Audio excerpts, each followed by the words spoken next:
La idea del teorema del límite central me habla sobre la media de la muestra. Entonces, ¿qué quiere decir eso? Si yo hago una muestra de, no sé qué puede ser. Si yo lanzo monedas, hago un experimento y lanzo monedas. Entonces, ahí anoto, o bueno, un dado más fácil. Lanzo el dado y anoto el número que sale arriba. Ya, ¿qué distribución tiene el lanzamiento de un dado?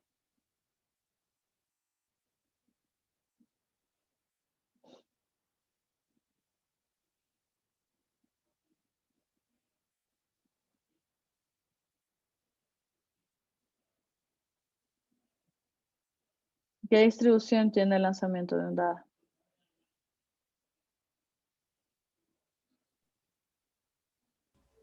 Puede ser de Bernoulli. El dado tiene una distribución uniforme si analizamos la probabilidad de que salga cualquiera de los números. Podría ser de Bernoulli si es que analizamos el gano si sale 3, pierdo si sale cualquier otro número. ¿No es cierto? Esa sería la lógica. Ya, muy bien. Entonces, si es que yo trajemos el de Bernoulli. ¿Qué querría decir? Gano si es que sale 3, pierdo si es que sale cualquier otro valor. Si es que ese fuera el experimento con el que estoy trabajando, pregunta, si es que hago este experimento 30 veces, ¿este experimento va a tener una distribución de Bernoulli o una distribución uniforme, una distribución normal?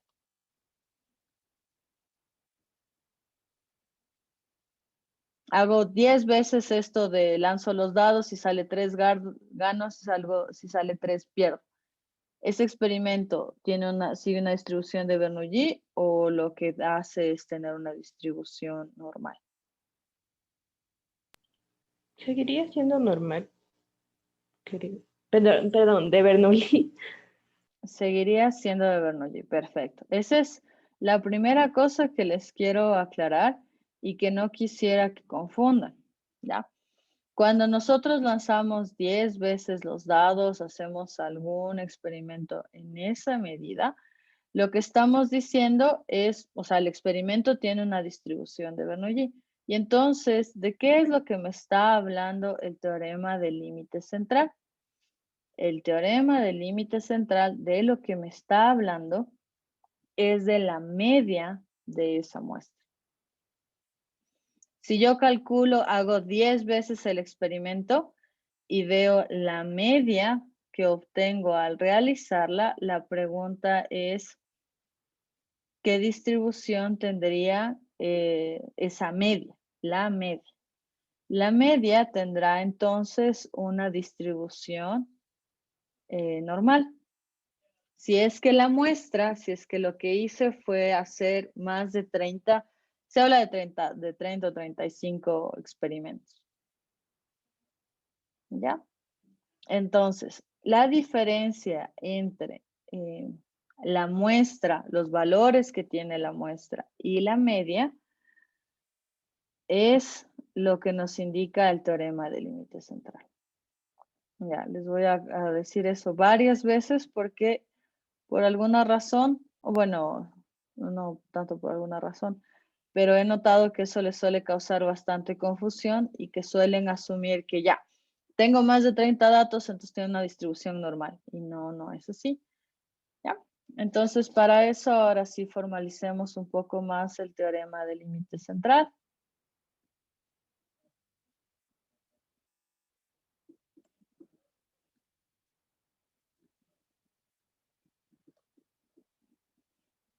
Ya les subo este documento al aula virtual.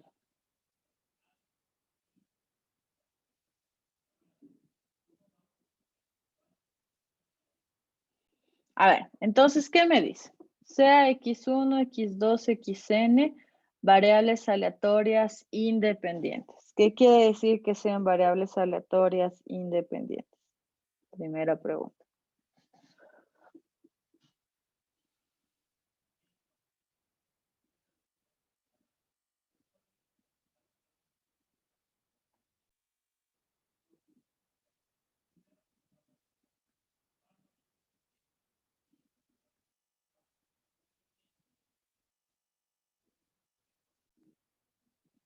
¿Qué quiere decir que sean independientes las variables aleatorias?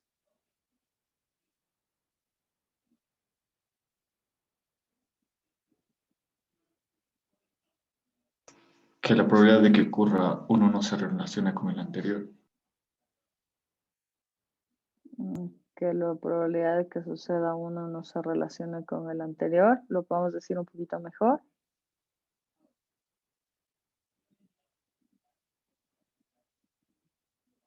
¿Qué son eventos independientes?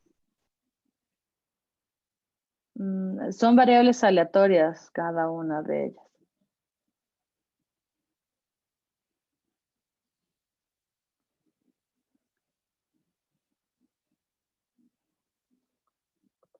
A ver, ¿nadie? Su amigo Google, ¿qué dice?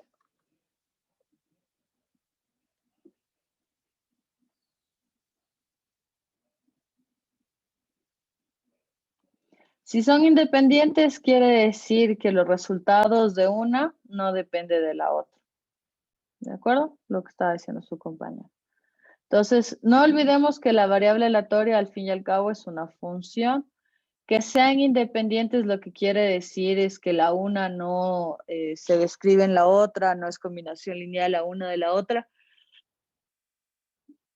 Que lo que pase con la una no pasa con la otra. Entonces puede ser, por ejemplo, podemos hablar de variables aleatorias. Si es que una variable aleatoria, por ejemplo la x1, cuenta si es que gano, si es que sale el 3 y si es que pierdo con cualquier otro valor al lanzar el dado una vez. Esa puede ser una variable aleatoria.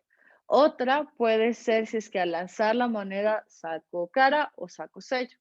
Pregunta, si es que saqué 4 al lanzar el dado, ¿eso influye en que salga cara o cruz en la moneda? Si es que todo es legal, por supuesto.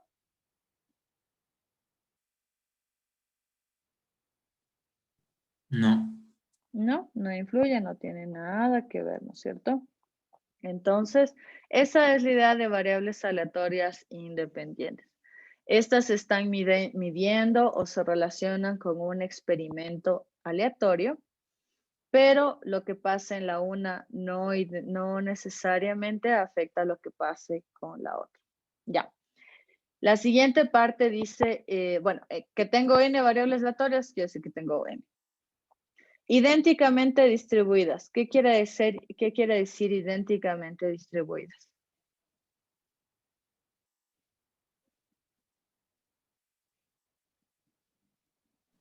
Que la probabilidad de ocurrencia es la misma. Más o menos. Recuerden que pasamos las últimas 2 semanas hablando de distribuciones.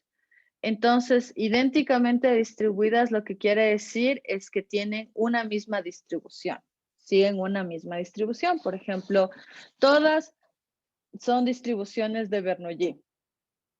Por ejemplo, digamos que tengo 6 variables aleatorias. La variable x1 cuenta si gano, si sale el 6. La variable x2 cuenta si sale el 2. La variable xn cuenta si sale el 6. ¿Ya? Cada una es una variable aleatoria diferente, no tienen nada que ver entre sí, pero todas son distribuciones de Bernoulli porque tengo solo una opción de ganar y una opción de perder. ¿Se entiende eso? Entonces, si hablo de idénticamente distribuidas, quiere decir que tienen la misma distribución. Pueden ser de cualquiera, de las que sabemos, o muchas más que son un poco menos comunes o que no se han creado todavía, pero la idea es que se conforman de la misma manera. Entonces, ya, esa es la idea. Entonces, idénticamente distribuidas y tienen una característica más, miren, con media mu y varianza sigma. Aquí, bueno, dejémoslo así. Entonces, lo que quiere decir es que tienen la misma media y la misma varianza todas. Eso en realidad no es indispensable, podrían tener medias diferentes y varianzas diferentes. Lo que sí tiene que pasar, y pongámoslo aquí como nota, es que,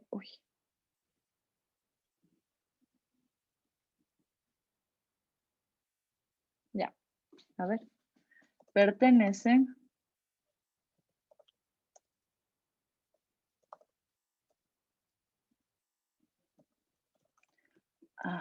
a una misma población. O sea, están midiendo a un mismo grupo de personas o los datos se están sacando de la misma población. Lo que estamos haciendo al fin y al cabo es sacar una muestra con cada una de estas variables aleatorias. ¿Ya? Si quieren, todas tienen el mismo omega al fin y al cabo. Entonces, la idea es que, ¿qué pasa? Si es que yo construyo X barra, que es X barra, el promedio de estas variables aleatorias, la sumo y divido para n.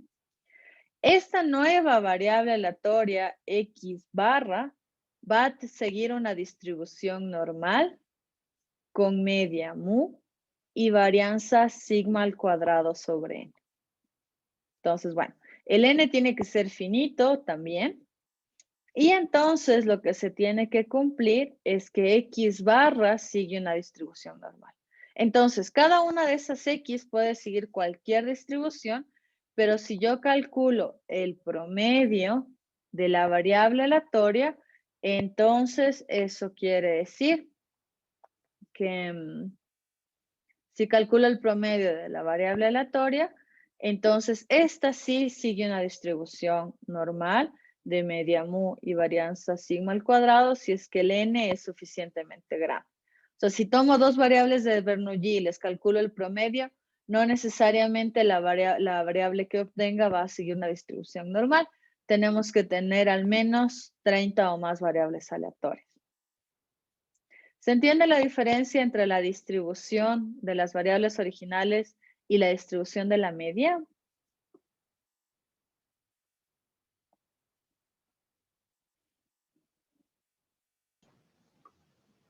Sí, pero Ya, súper bien.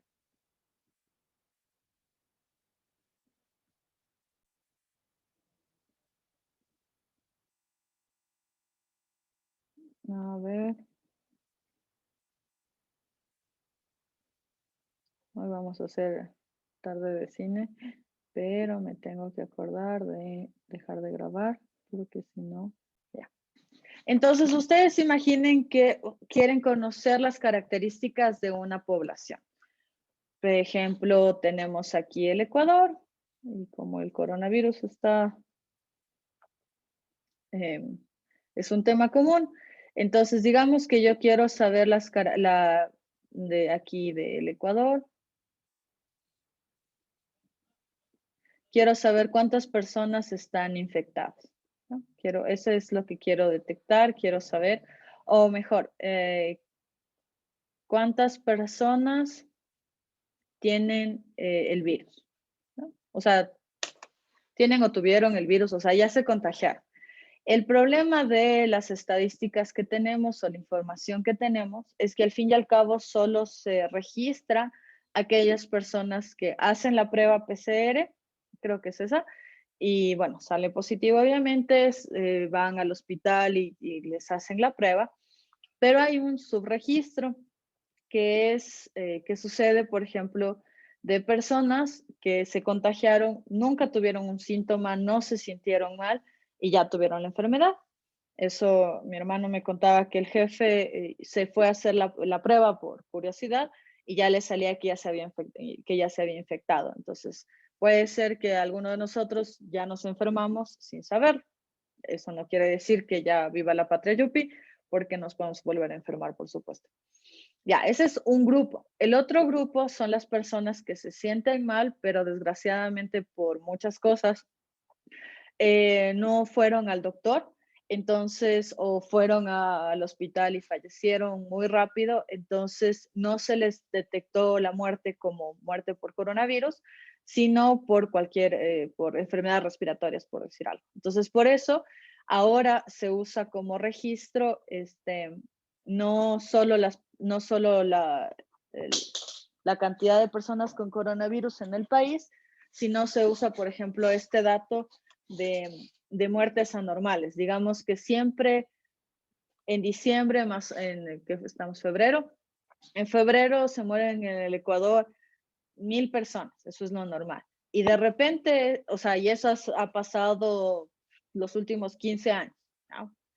Y de repente este febrero se mueren 15,000 personas. Entonces eso querría decir, o lo normal a pensar sería que tal vez los 14,000 serían consecuencia del virus y no de causas naturales. Ya, ok, bueno, poco de contexto. Entonces, como tenemos todos estos problemas para generar registros, entonces, ¿qué hacemos? Nosotros queremos identificar exactamente ese dato, cuántas personas se han contagiado. Entonces, ¿qué vamos a hacer? Vamos a tomar muestras. ¿Cuántas muestras vamos a tomar? De acuerdo a los datos que nos han dado, vamos a tomar 30 muestras y lo que vamos a hacer en cada una de ellas es identificar cuántas personas se han contagiado y cuántas no. ¿Ya? Entonces, una vez que... puedo anotar, perdón. Entonces, lo que hago es sacar muestras de la población. Voy a sacar 30 muestras. Y aquí mi variable aleatoria xn, xk, va a contar el número de personas infectadas. Ya. Aquí esto viene un poco a la parte muy linda de la estadística. A mí me gusta mucho la estadística. Entonces, aquí. Esta variable xk, ¿qué distribución creen que sigan o no sabemos qué distribución sigue?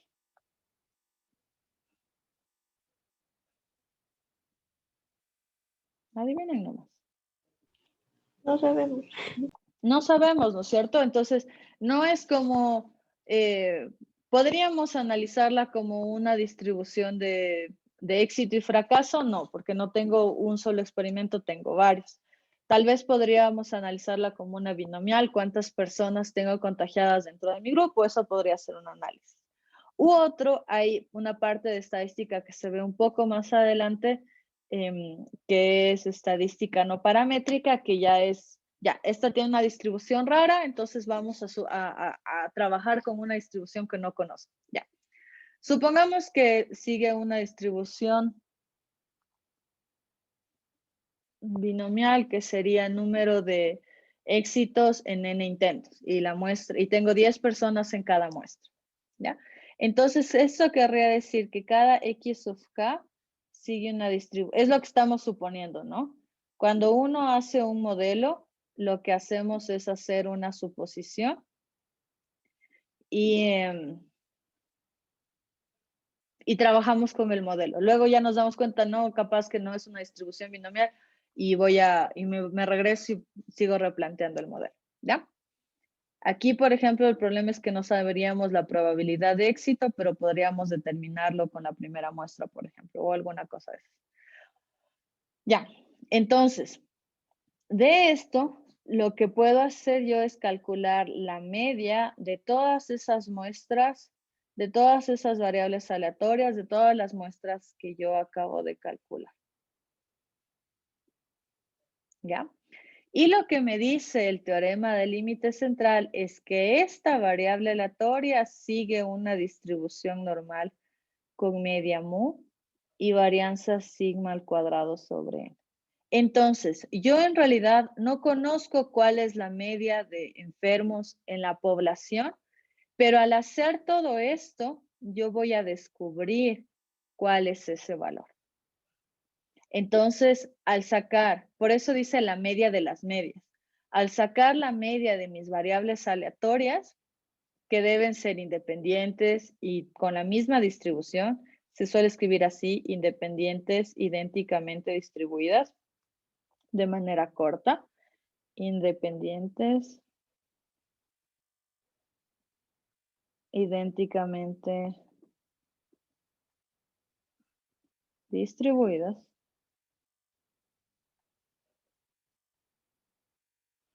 Entonces,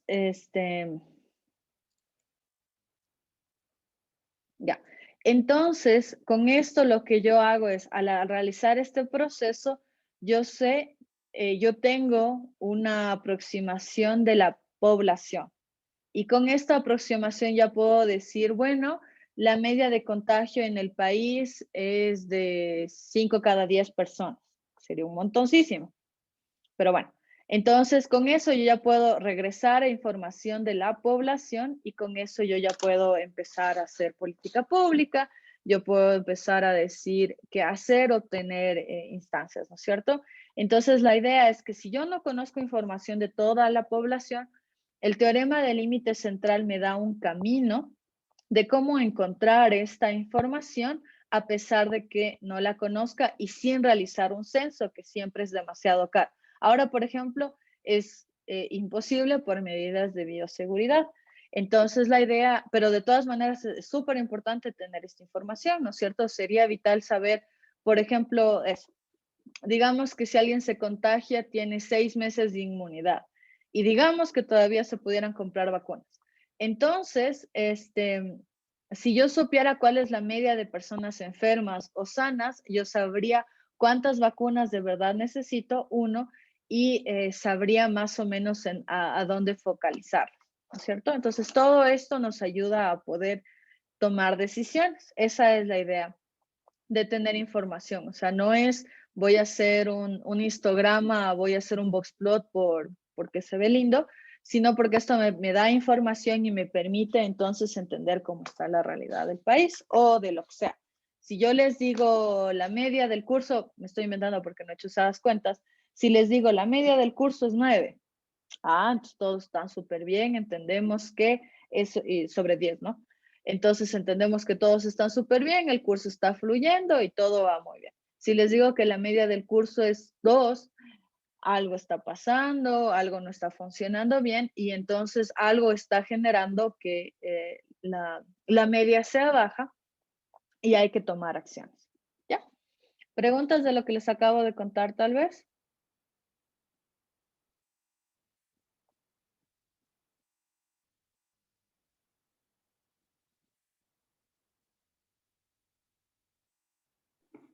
Inge, yo tengo una pregunta. ¿Y la media y la desviación estándar o de qué parte salen? ¿De las pequeñas muestras del X sub K o de dónde? ¿Cuál? ¿Este mu? Sí, el mu y el sigma al cuadrado. El mu es la media de esta variable aleatoria. Ya vamos a hacer ejemplos para ver cómo se calcula. En realidad, esta segunda parte del curso se llama inferencia estadística y tiene como objetivo el determinar valores que desconocemos. Entonces, ahora lo que nos vamos a enfocar es, dadas las muestras, ¿cómo hago para determinar este valor? Esos van a ser como los ejercicios que vamos a hacer ahora. Entonces, antes de hacer eso, quiero que tengan clara la diferencia entre que esto tenga distribución normal y esto tenga distribución normal. Es la primera cosa que quiero que tengan súper clara. ¿Ya? ¿Alguna pregunta más, tal vez? Este video no me... Bueno, a ver, sigamos con las recomendaciones de la cátedra. Vamos a ver el último video de... ¿Sí se estaba escuchando bien? Sí, pero Ya, muchas gracias.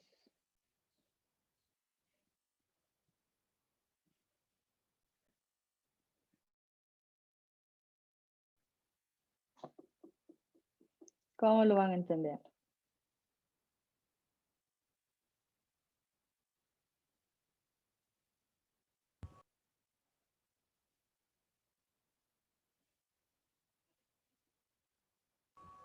Profe, yo no entendí esa parte de que decía que la distribución de a ver, la media de la muestra, que para eso se tomaban n muestras.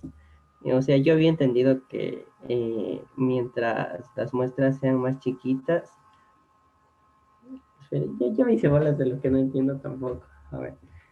O sea, no sé cómo llegué a una conclusión de que si la muestra que tomaba era lo demasiado grande, o sea, como era tan grande esa muestra, ya tendría a ser la población. O sea que no le vi como que mucho el sentido de tomar una que sea tan demasiado grande. Ah, No ya. sé si me entender. Creo que lo entendí. A ver, hay dos cosas diferentes que se pueden hacer. ¿Ya? Entonces.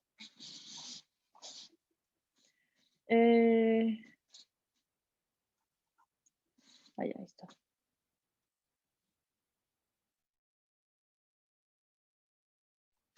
Perdón. Ya. Entonces, otra vez, tengo todo el Ecuador aquí.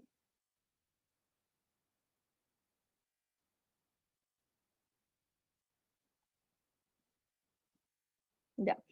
Tengo todo el Ecuador ahí. Si yo quiero saber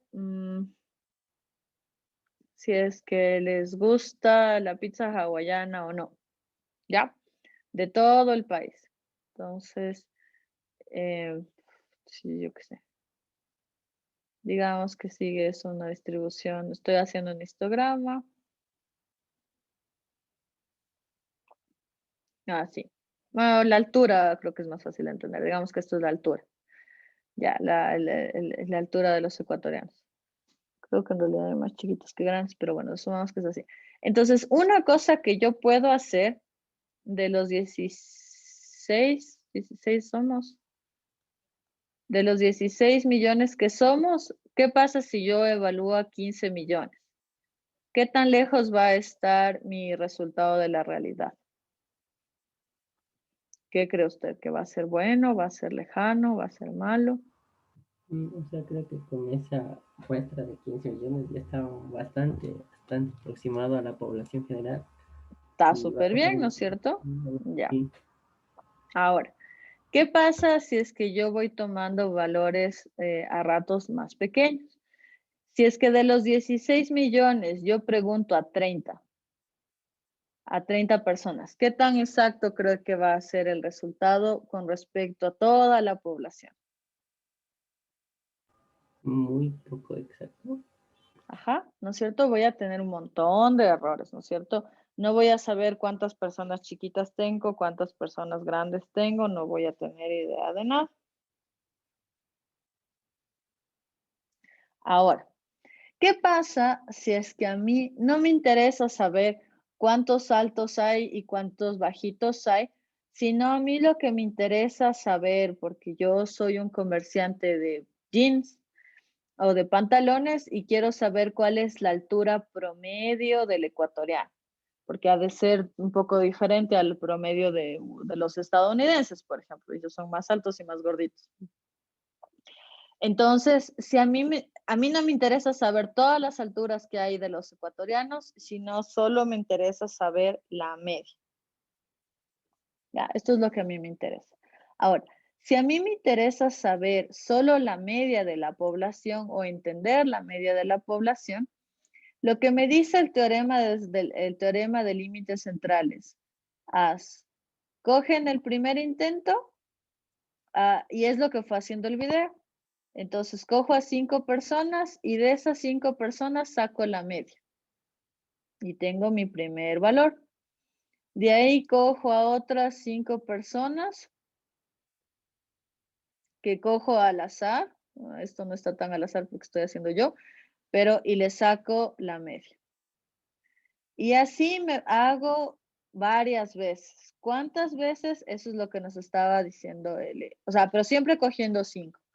Entonces, si es que hago esto unas, no sé, unas 100 veces y luego con esto lo que yo hago es calcular la media de cada una de estas medias. Por eso es la media de las medias. Si yo calculo las medias de las medias, esta variable aleatoria va por el teorema del límite central. Yo sé que esta variable aleatoria va a seguir una distribución normal y afortunadamente la media que obtengo de esto va a ser muy cercana a la media de la población. Pero voy a estar cometiendo siempre un error. O sea, la estimación no es perfecta. Entonces voy a cometer un error. El error va a ser más pequeño entre más personas cojo, que es la misma idea de los 15 millones. Entonces, a medida que voy aumentando el tamaño de la muestra, de estas muestras, a medida que voy haciendo esto más veces, el error se hace cada vez más pequeño y la aproximación que yo hago de la media real es mejor. Está un poquito más claro ahí. De todas maneras, vamos a seguir haciendo bastantes cosas, no hemos hecho ni ejemplos, pero ¿está un poquito más claro? Sí, profe. Ya, muy bien.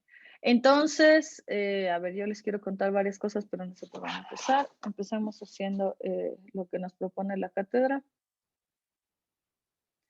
Y luego vamos a hablar un poco más de un par de cosas. Lo que me interesa sobre todo es que tengan ustedes criterio para entender lo que estamos haciendo. ¿Verdad? Que si les sale alguna cosa que no tiene sentido, se den cuenta. Sí.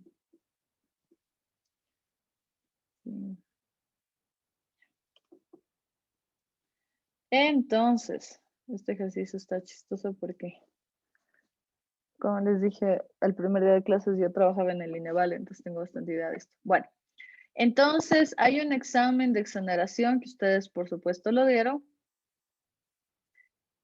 Entonces, que permite el acceso a la universidad, ¿no es cierto? Entonces, ese examen selecciona a las personas que entran o no.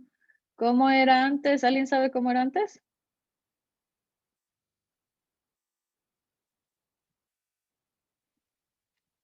¿Cómo era antes del examen? ¿Alguien ha preguntado a los papás, a los hermanos cómo era antes del examen? Tocaba ir de mañanita a esperar a ver si le dan cupo. Se hacía una fila. ¿Y qué pasa si llegaba tarde o no había fila, pero era bueno? No, se quedó sin cupo. Ya ni modo, ¿no? Entonces, dependía de quién madrugaba más y no de quién era mejor. Entonces, hay mucha gente que está en contra del examen. Ahora es esta propuesta de campaña, pero es por ganar votos de ustedes, los jóvenes. Pero la idea es que se hacía así, entonces no era mérito, sino era eso. Sobre todo en algunas universidades era hacer la fila. En la Politécnica Nacional se hacía la prueba. Usted se inscribía, se daba una prueba, nada más que no era nacional, sino era de la Poli, y uno tenía una nota. Si uno sacaba la nota, podía ir al prepo, si no sacaba la nota, era muchas gracias. Y ya, como es en cualquier lugar civilizado. Porque que alguien entre a la universidad porque hizo fila o no hace fila no es para nada la idea. Sin decir que no vayan a creer del otro lado que también que esto es la panacea y todo se hace perfecto, no, hay muchas cosas que se tienen que mejorar y también hay un poco de desigualdad que cerrar porque no están en las mismas condiciones las personas que están, no sé, en la ciudad o alguien que está en el campo, entonces eso también no se puede aplicar tan estrictamente, entonces bueno, ya, hay que tener condiciones intermedias. Ya, bueno, entonces aquí lo que me dice es la puntuación, perdón, sobre 1000 puntos de los bachilleres sigue una distribución normal, entonces aquí ya me asegura eso. Me indica la media de la población y me indica la desviación estándar de la población. Aquí tengo todo lo que necesito, ¿ya? Tengo todos los datos del mundo. Entonces, ¿cuál es la probabilidad de que un estudiante obtenga una nota de 860 puntos? Esto está más cercano a lo que hicimos la clase anterior. ¿Qué deberíamos hacer?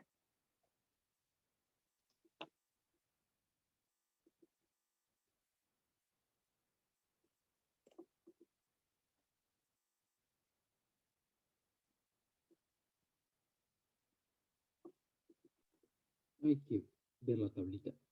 Bueno, primero normalizarla y después empezar a trabajar con la tabla. Perfecto. Entonces, si ustedes recuerdan, notar, por ejemplo, en el video hablaban de normalizar con estandarizar. Es lo mismo. Es la misma idea. Hay palabras similares a superior. Ya 860 y vamos a normalizar. Esto sería X menos la media dividido para la desviación estándar. Uy. Ay, Dios mío, no puedo.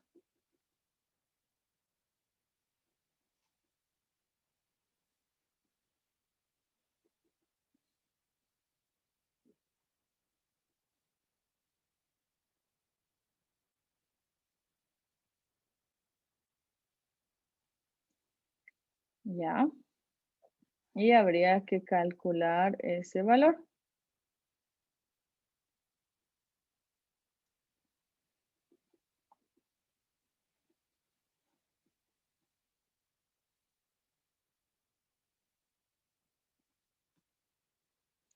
Entonces, esto es la probabilidad de que esto sea menor que 0,44 y ahí sí ya tendríamos que irnos a la tablita. ¿Cuánto le sale? Profe, creo que era mayor. Creo que ¿qué? Creo que era mayor. Mayor que. Sí, era mayor, se transformó. La tabla teníamos así, ¿no?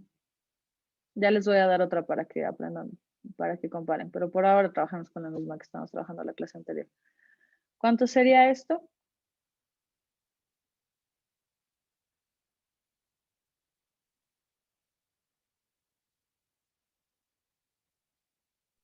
$0.33. Perfecto. Ya, muy bien. ¿Alguna pregunta del primer literal?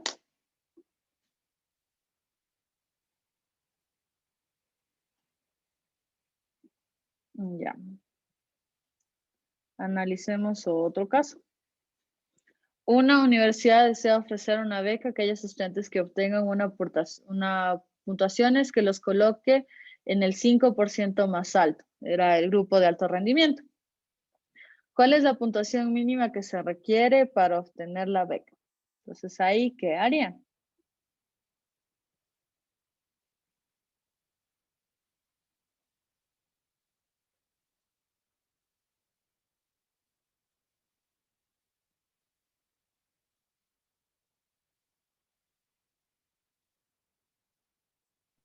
La probabilidad de que X sea mayor a cierto número es igual a 0,95.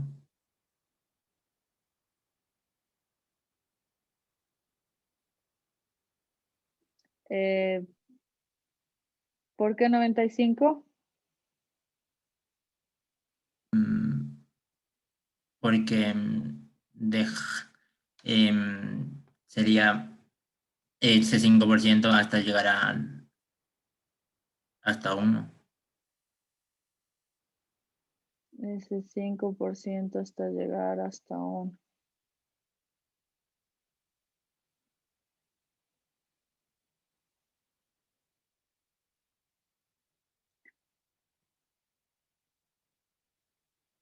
A ver.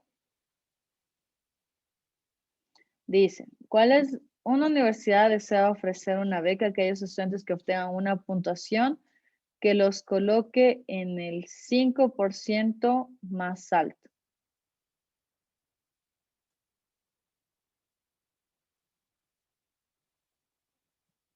Que los coloque en el 5% más alto.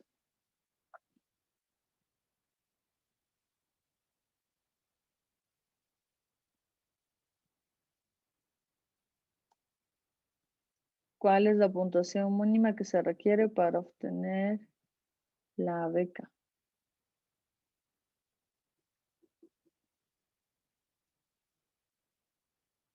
La probabilidad de que X sea mayor que...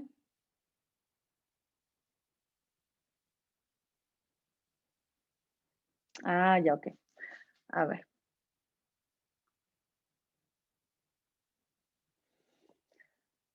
Aquí, ¿cómo leemos lo de arriba?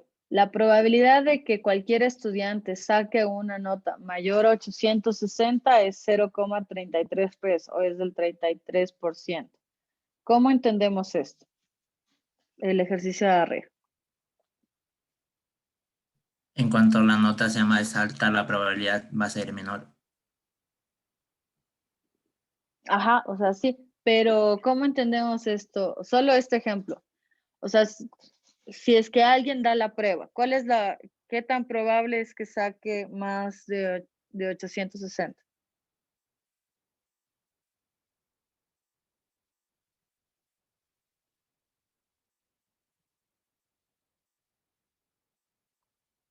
Si va Juan, si va cualquier persona y da la prueba, ¿cuál es la probabilidad que saque una nota menor a 860? De 66.66%. Perfecto. La probabilidad de que saque una nota menor a menor 860 es del 66%. Quiere decir que solo el 30,33% de las personas sacan una nota mayor a 860, de acuerdo a esto. ¿Ya?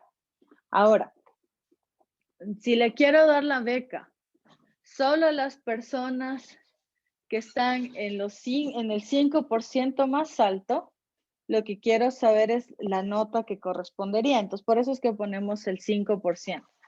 Quiere decir que estaríamos indicando cuál es la probabilidad de que si X es mayor a 1000, solo el 5% de las personas llegan a ese valor. Entonces, eso sería el percentil más alto. ¿Sí me explico? ¿Por qué se pone ahí 5?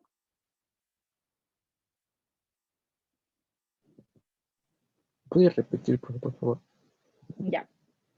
Aquí, con el ejemplo anterior que decimos, si es que alguien saca menos de 86, o sea, si es que alguien va a dar la prueba, hay 66% de probabilidad que saque menos de 86. ¿Ya? O sea, cualquier persona va a dar la prueba y hay 66% de probabilidad que saque menos de 86. Ahora, si es que alguien saca más, si es que alguien va a dar la prueba, la probabilidad de que saque más de 860 es 33. Supongamos que la probabilidad de que una persona saque 995 es 0,03. ¿Qué querría decir? Que si alguien va a dar la prueba, la probabilidad de que saque más de 0,095 es del 3%. Si alguien va a dar la prueba, el 97% saca menos de 995. ¿Eso qué quiere decir? De la población normal, solo el 3% que sacan, o sea, solo las personas sacan más de 95 representan el 3% de la población. El resto está por debajo. Ahora el ejercicio lo que me dice es que yo voy a dar la beca a los que sacan hasta, o sea, quiero dar la beca al 5% de los que dieron la prueba. Entonces, no sé qué nota va aquí, pero yo quiero dar becas al 5% mejor. ¿Ya? Eso es lo que le pregunto el ejercicio. Quiero dar beca al 5% mejor. ¿Y cómo voy a explicar quién es el 5% mejor? Voy a identificar la calificación que tienen solo el 5% de las personas con la mejor nota. Ahí está más claro, tal vez. Sí, profe, gracias. Ya.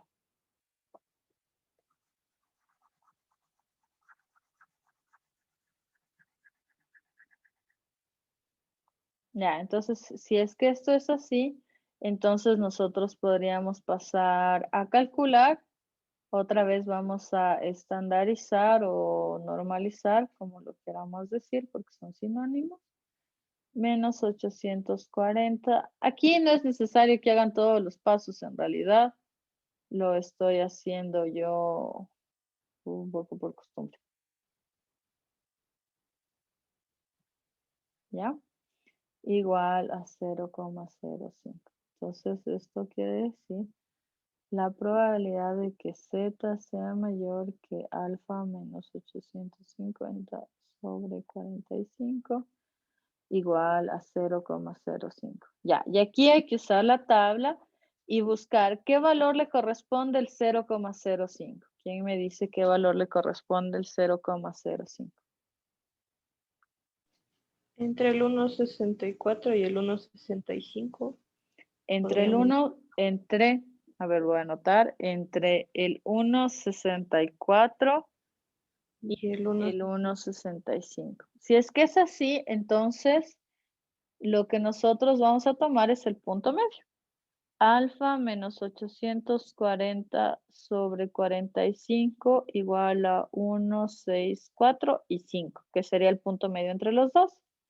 ¿Alguien tiene alguna pregunta de lo que acabo de escribir o lo que está escrito tal vez antes de seguir? Sí, dije, me perdí. ¿De dónde sale ese 1,64 y el 1,65? De las tablas que vimos la clase anterior.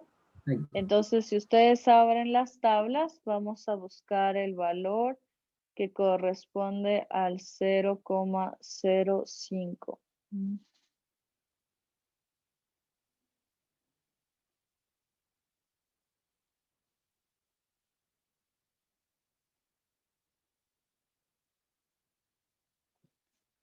Aquí está.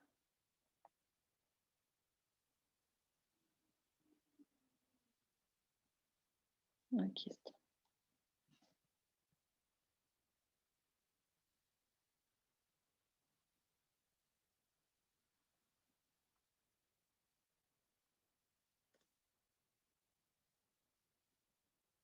Ya. Esto de las tablas vamos a usar bastante, entonces vayan cogiéndole práctica porque es lo que vamos a usar el resto del curso. Entonces yo busco aquí el 0,05, el valor más cercano al 0,05 y estos son los dos candidatos. El 0,0505 que ya me pasé y el anterior, el 0,0495. Entonces estaría entre estos dos valores y de ahí sale el 1,64 y el 1,65. Ahí estamos, ¿claro?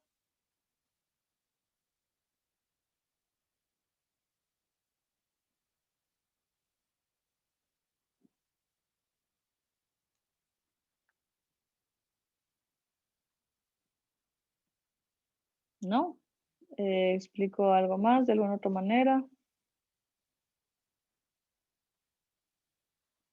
no, ahí está claro, pues. Ya, muchas gracias. Entonces, de acuerdo a esto, alfa debería ser 914,02 puntos. Ahí estamos claros, tal vez.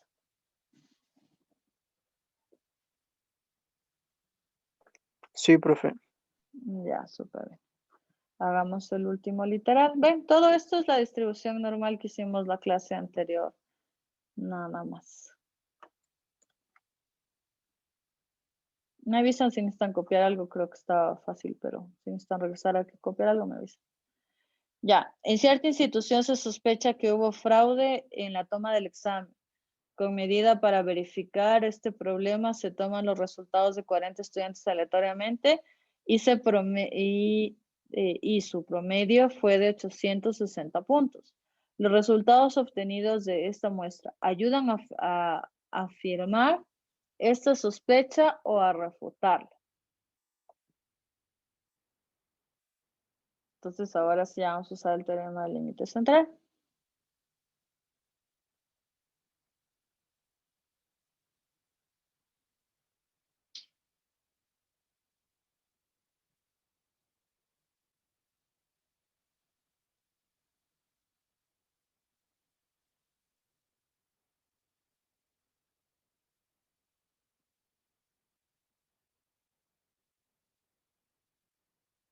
Ya. Entonces, lo que vamos a hacer es analizar si es que esa nota de promedio de 860 es rara o es un valor normal. Entonces, para ello, ¿qué vamos a hacer? Usar el teorema del límite central. Entonces, ya. Para ello vamos a considerar la media de las medias, que es lo que me permite el teorema del límite central. Entonces, X barra lo que va a hacer o a representar es el promedio de notas o bueno, de nota del grupo de 40 estudiantes.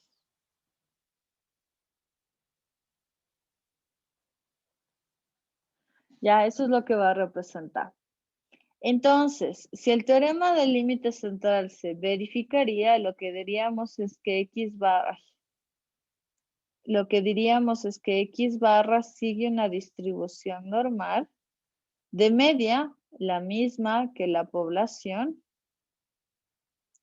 y con un error típico de 45 sobre 40, que es el tamaño de la muestra.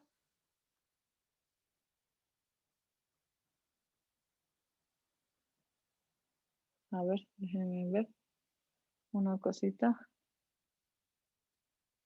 45, sí.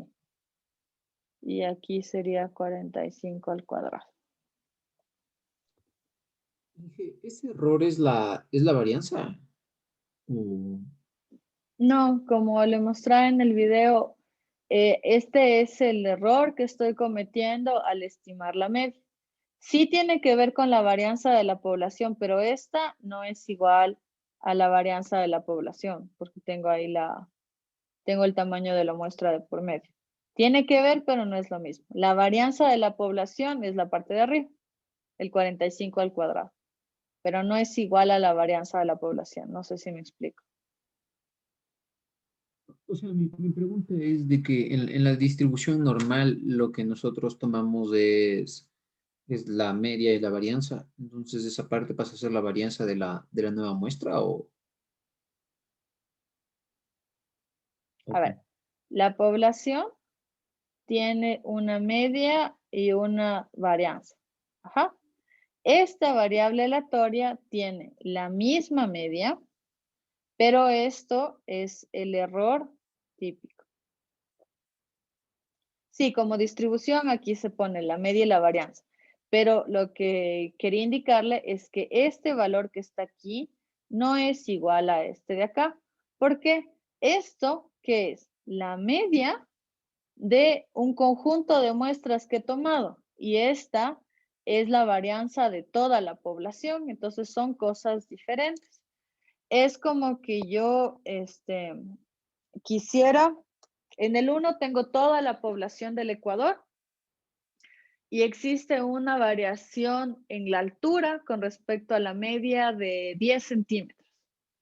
Y el otro es, yo cogí una muestra de 30 estudiantes, o sea, a todos ustedes les pido que me digan cuánto miden y en base a eso yo tengo una variable aleatoria, la cual tiene una media y una varianza y una distribución normal.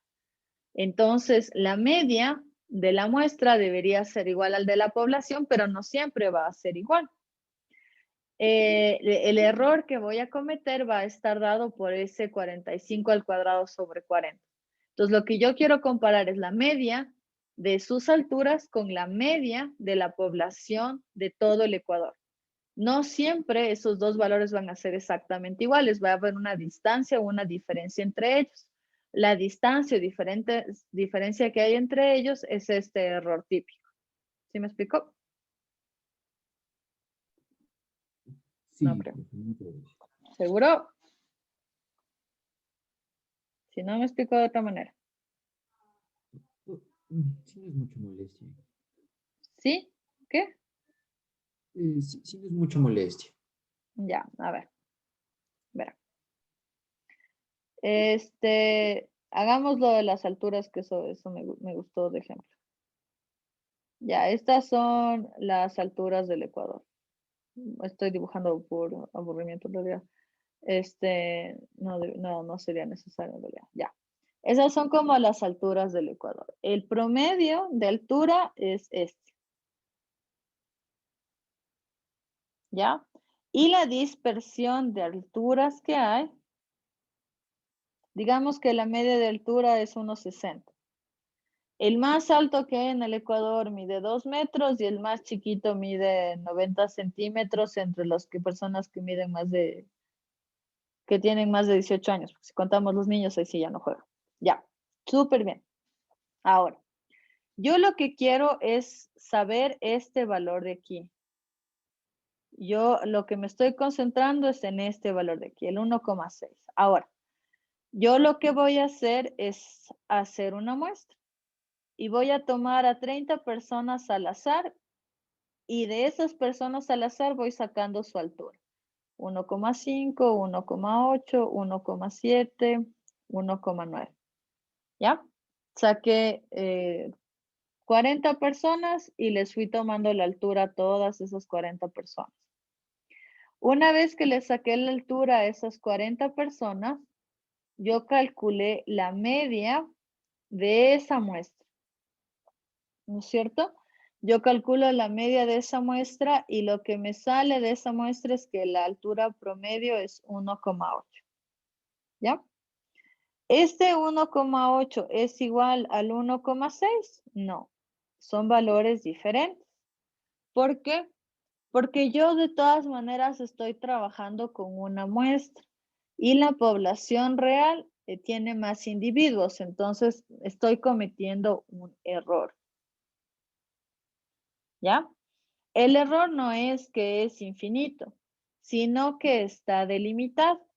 Entonces, yo lo que voy a tener es que de este 18, el valor real de la población va a estar entre 18, entre 1,8 menos sigma al cuadrado sobre 40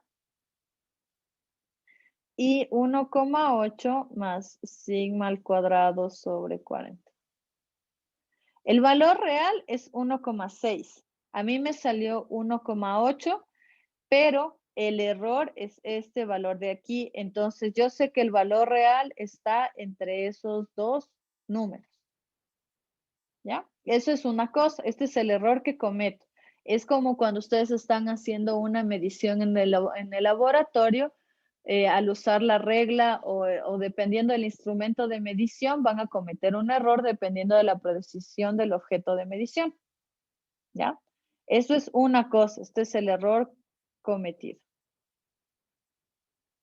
Y por otro lado, tengo aquí esto que es la desviación estándar o la varianza de la población. Y lo que pasa es que evidentemente si tengo una población donde todos los valores están entre 5 y 6, 6 entre 5, 6 y 7, si la varianza de los datos es pequeñita, entonces cuando yo saque una muestra, esa muestra va a conservar o a tener también una varianza pequeña. Pero no es lo mismo la varianza de la población que el error que yo cometo al aproximar la media con mi muestra. No sé si ahí me expliqué mejor. Sí, Inge, pero mi duda es por qué en la muestra ocupamos la misma media. Sí, dice que son diferentes. Porque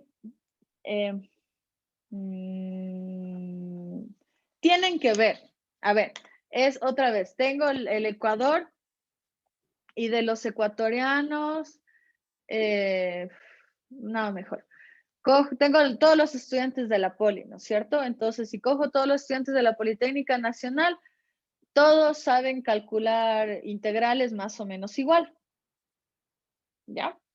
Si yo cojo una muestra de 10 personas y los llevo a un concurso y tienen que hacer cálculo de integrales, el resultado que ellos obtengan va a ser más o menos similar al de la población. ¿Por qué? Porque salen de esa población, entonces tienen características similares. Otro ejemplo. Voy a sacar de todo el Ecuador, saco personas con tonalidad, o sea, saco una muestra y lo que estoy analizando es la tonalidad del cabello. Y lo que quiero saber es la tonalidad media. La tonalidad media va a ser negrita, porque la mayoría tenemos cabello oscuro en el Ecuador. Ahora, de esa muestra puede ser que haya salido dos gringos y un, no sé, y un albino, que tiene el cabello bien claro. Entonces, el error que, o sea, y saco la media del color, del color oscuro que tiene. A ver, no, eso no lleva un ejemplo. Entonces, a ver, perdón, solo en la muestra estuve mal. Saco una muestra de 10 personas y saco la media del color, del color oscuro que tienen en el cabello.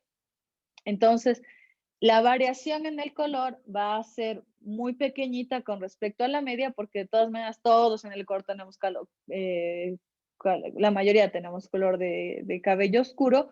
Entonces, lleva las características. No me estoy explicando, déjenme pensar otro ejemplo.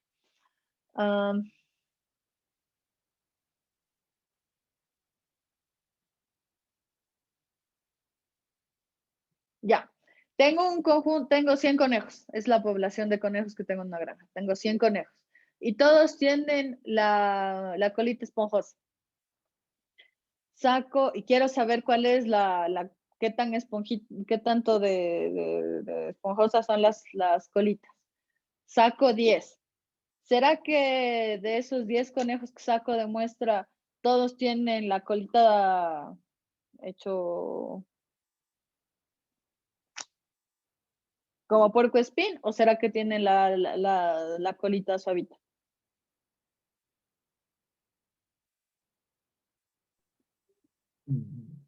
Una parte va a tener esa característica, ¿no? Eso. Todos van a llevar las características de la población. Van a variar entre sí, que también esa muestra representa a la población. Va a variar dependiendo de la cantidad de muestras que tomé y cómo estos varían, pero de todas maneras llevan las características de la población. Por eso es que al yo calcular este error, ya se me ocurre una tercera manera de explicar. Tiene que ver con la muestra de la población, pero no es exactamente lo mismo. Y ahorita ya se me ocurre la forma correcta de explicarla. A ver. Si es que la distribución de la población es así, con una varianza súper grande, ¿ya? Quiere decir que la población está aglomerada alrededor de todo esto. Si tengo una varianza grande, quiere decir que la media está aquí, pero yo puedo tener valores por acá, lejísimos, y por acá también, ¿ya? Y que hay muchos en todo lado. Si yo cojo una muestra, ¿qué va a pasar? Entre ellos van a ser si la varianza original es bien grande, la muestra, ¿qué va a tener? Va a tener elementos que son igualitos entre sí o puede pasar que sean súper diferentes. También van a ser diferentes, ¿no? Van a ser súper diferentes. Pero ¿qué pasa si la población original tiene, ya esto sí es la manera. ¿Qué pasa si la población original tiene una varianza súper chiquita? O sea, voy a coger personas, o sea, todos en la población tienen ojos cafés y cabello negro, todo. Y tienen las mismas características. La varianza entre ellos es súper chiquitita. Si yo cojo una muestra, ¿qué va a pasar entre ellos? ¿Van a tener características muy similares o muy diferentes? También muy similares. También muy similares. Esa es la idea. Entonces, estoy tomando una muestra, pero de todas maneras la muestra y sus características está atada a las características de la población original. Si la población original era súper dispersa, también la muestro. Y por eso tenemos ese error, porque al final lo que queremos estimar es el valor medio. Pero si originalmente puedo tener un montón de disparidades, la estimación que voy a tener no va a ser muy buena, pero si al principio todos eran igualitos, la estimación que voy a hacer va a ser bastante buena. Por eso es que tengo la relación entre el error y la varianza de la población. Ahí está mejor. Entonces, esto de trabajar con lo normal sirve cuando la varianza de la población no era muy grande. No, o sea, siempre lo puedo hacer, nada más que tengo que estar pendiente del error que estoy cometiendo y de qué tanto me impacta eso. Por ejemplo, si es que yo estoy construyendo un edificio y yo quiero estimar, no sé, la cantidad de concreto que necesito comprar. Si es que el error es de 1 a 2 quintales, no tengo problema. O si estoy construyendo un edificio y al final un muro varía entre 3 y 4 centímetros, no hay problema. Y es un error grande. Bueno, dependiendo, en construcción eso no es problema. Pero si estoy haciendo operación del cerebro y me equivoco 2 o 3 centímetros, entonces, en lugar de operarle el habla, le dejé sin poder caminar o alguna cosa de esas. Entonces, el error o qué tanto me afecta el error depende de lo que estoy haciendo. Entonces, no es, entonces en una población grande ya no me sirve. No sé, depende de lo que estemos haciendo. Ustedes para ser jóvenes son muy absolutistas así. No, ya es más de 3, ya no vale. Quémenlo. No, no. Depende de lo que estemos haciendo. ¿Sí? Sí, muchas gracias. Ya, con todo gusto. Entonces, volviendo al ejercicio.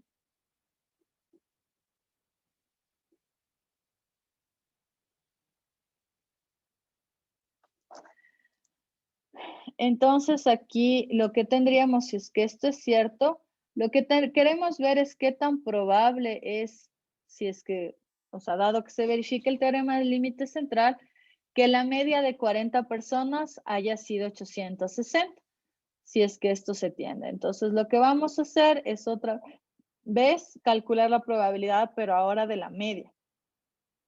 Entonces, igual, normalizamos.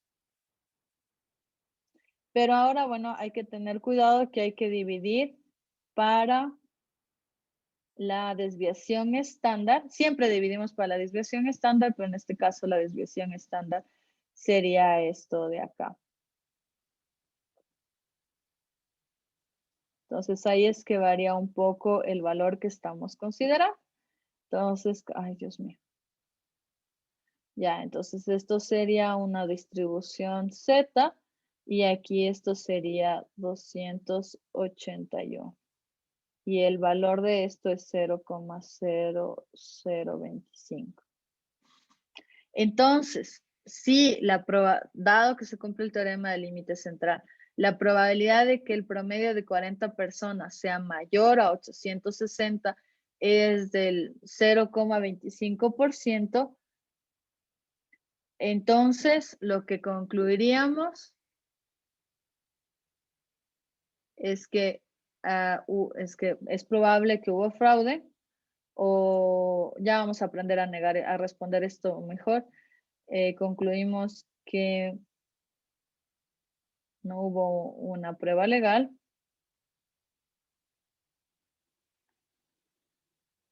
Y aquí si quieren lo que podríamos indicar, si es que alguien me puede dar dividiendo 45, o bueno, ya dejemos eso ahí. Ya, que no hubo una prueba legal porque la probabilidad de que esto haya sucedido es muy pequeñita. Inge, disculpe una pregunta. Entonces, sigue una distribución normal y ahí tenemos el error típico. Y para sacar la desviación estándar es la raíz ¿de qué, Inge? ¿Por qué es solo 45 y no 45 al cuadrado? A ver, pero todo lo que aprendimos antes sigue valiendo. Entonces, aquí esto es el error típico de la estimación que estamos cometiendo, por un lado, pero por otro lado, si yo escribo aquí esto, esto sería la varianza. Y si yo, para normalizar, ¿qué tengo que hacer? Restar la media y dividir para la desviación estándar. Entonces, por eso es que estoy sacando la raíz de la raíz de esto. Inge, pero entonces no estaría fuera de la raíz de eso. ¿No ¿El estaría 45? qué? ¿Está fuera de la raíz del 45 o sería Sí, 45 al sí. cuadrado? Es 45 al cuadrado. Ya.